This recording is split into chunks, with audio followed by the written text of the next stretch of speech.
We are about to see some serious stuff hit the fan. When this baby hits 88 miles per hour, you're gonna see some serious Yeah. Those aren't my words. Those are the words of two separate analysts who believe we are in for a tornado of problems, both on the economic front and on the war front. Of course, arguably the economic front will have global ramifications. But over the past 24 hours, NATO made a massive mistake. But it was intentional. It was an intentional mistake. It was a blunder, launching an attack against Russia with a sophisticated attack on the Russian Navy. Big mistake.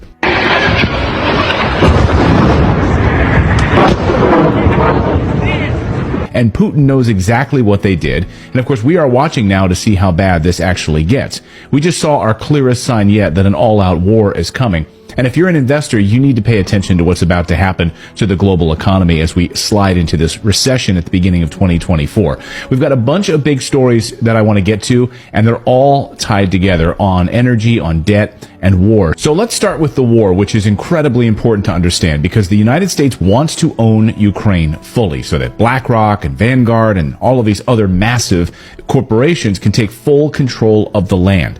Now, over the past few hours, intense fighting has broken out between NATO and Russia. NATO launched a massive attack on the Russian naval fleet in the Black Sea. This is an attack on Crimea, which is Russian territory. Therefore, NATO just launched a missile attack against Russia.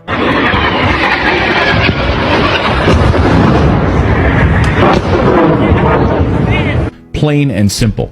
As former UN weapons inspector and friend of the show Scott Ritter points out, make no mistake, this was a NATO attack. This wasn't a Ukrainian attack against Russia. This was a NATO attack against Russia, and that's the significance of it. What Russia chooses to do, we'll find out. Before and during the attack, a U.S. Navy Boeing Poseidon aircraft was flying over Romania's Black Sea coast. We know what this was. I mean, but this couldn't have happened without American and British NATO assistance. Meanwhile, Ukrainian President Zelensky just went to Washington this week begging for more weapons and more money, and he vowed to continue the Ukrainian counteroffensive into the snowy winter. So wait a second. The entire spring and summer counteroffensive has been a failure, but now Ukraine is somehow going to pull off a massive offensive in the snow? Okay. How was the meeting with Zelensky, and did it change your mind at all? Well, no. I mean, what the meeting revealed to me is that in the words of President Zelensky, the conflict is a total stalemate. That's what he said. Totally frozen, I believe, was what his words were. Which is also what the administration told us yesterday. The administration told us yesterday they want to spend $100 billion more, our money, more, over the next year in the hopes that it will remain a stalemate. Which leads me to ask, what is the goal here? But meanwhile, Putin has been quiet. We know something big is coming. But there's more big pieces of news this morning, not just the physical fighting part, but the energy disaster that the West is about to face. So JP Morgan is out with an ominous warning this morning that we could face multiple energy crises over the next few years. And get ready, he says, for $150 a barrel for oil.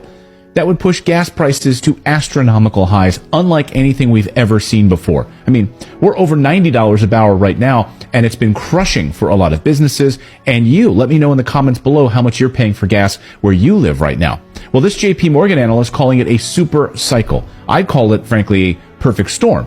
So all of those sanctions against Russian gas and oil are about to destroy the Western economies. Here's exactly what he said. Dear generalists, put your seatbelts on, he says, paraphrasing. While we believe the sector is in a structural upcycle and oil should normalize higher. So that's basically analyst speak for, oh shit, oil is about to hit $150 a barrel. An upcycle, normalized to the upside. He says the stupidity of moving towards a total green future and the Russian sanctions could push us into, quote, multiple oil-led energy crises in this decade. Potentially much more severe than the gas crisis seen in Europe in 2022. Of course this is happening. The war in Ukraine has pushed Saudi Arabia and Russia into a tighter alliance. Energy prices up 30% and rising. Experts say if you want to see what the U.S. is going to look like, just look at what's happening in Germany. President Biden depleted our stockpiles of oil reserves in order to score a few political points, leaving us totally vulnerable, at the same time provoking an all-out war with Russia. Smart move. China gets it. China's President Xi Jinping this weekend said getting rid of fossil fuels is unrealistic. He gets it. The West does not. As the AP reports, Germany went from being the envy of the world to the world's worst performing major developed economy. They did it in a short amount of time. Well, what happened? Well, Russian sanctions happened, and they moved towards a green energy economy, a collapse of manufacturing and industry, and a total energy crisis. Of course, that spreads to all industries, namely housing. As The Economist reports this week, Germany's builders are on the verge of collapse in a housing crisis, thanks to an energy crisis, thanks to Russian sanctions. Turns out you need energy to build things. I guess these morons in the West didn't think about that. But it turns out they did think of this, because even last summer the warning signs were there. Economists were warning that entire sectors of Germany's economy would collapse. Even as Bloomberg reported back then, we knew it was coming. And now the United States is facing a similar fate. Now to the other big news of this morning, the U.S. debt. We hit $33 trillion this week, a new all-time record, and the interest payments alone on the debt are nearing $1 trillion. Just the interest payments. But the analysts I'm speaking to are saying be very, very careful about the U.S. dollar right now. Because if you've got your money sitting in cash, be very careful. This week, the U.S. dollar surged on some good news. And you know what the good news was? That Europe is in trouble. So stocks took a hit as investors jumped out of stocks into U.S. dollars. Are they crazy? I mean, investing in U.S. dollars when the government is facing a shutdown, $33 trillion in debt, a global economy grinding into recession by 2024. Thanks, but no thanks. I'll stay away. But let me know in the comments below, are you going to buy U.S. dollars or other hard assets right now?